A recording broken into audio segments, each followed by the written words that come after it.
Forget what you think you know about Central Asia. We're not here to talk about the Silk Road or eccentric dictators.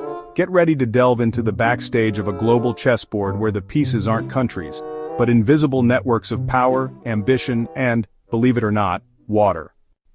For decades, the narrative about Central Asia revolved around Russian influence, Chinese ascent, and the remnants of the Soviet era.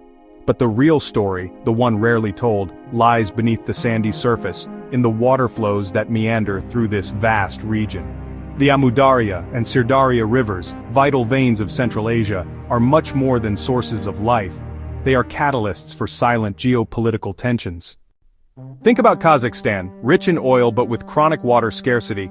Its mountainous neighbors, Kyrgyzstan and Tajikistan, control the headwaters of these rivers and have a water surplus that could generate abundant hydroelectric energy. The temptation to use this water for their own power generation, often at the expense of agriculture and supply for downstream countries, creates an explosive dynamic. It's not just a matter of resources, it's a battle for water sovereignty, a powerful bargaining chip in a future where water will be worth more than black gold.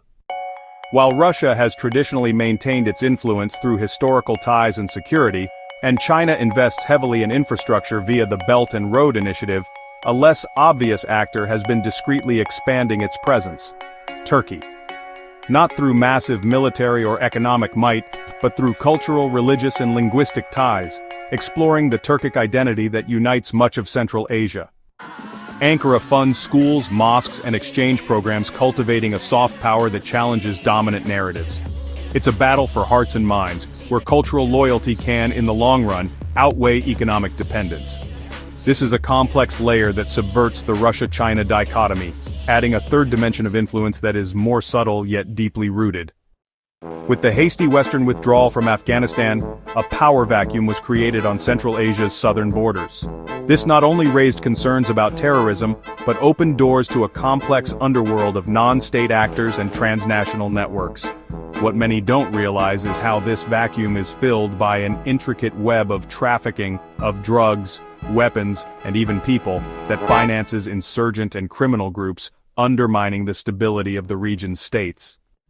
These networks do not respect borders or governments. They operate in the shadows, creating parallel economies that in some ways lubricate certain political and military gears. Central Asia's superficial stability is, in part, sustained by an ecosystem of corruption and complicity that benefits from porous borders and permeable institutions. Central Asia is at an inflection point.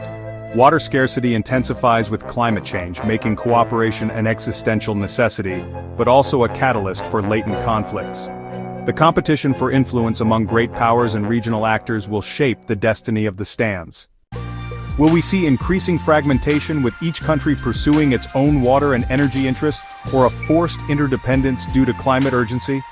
Central Asia is a testing ground for the future of global geopolitics, where essential resources, soft power, and the rise of non-state actors define a new and dangerous zero-sum game.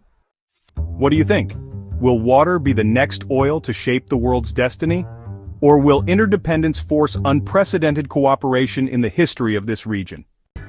What's the next chessboard you want to unravel?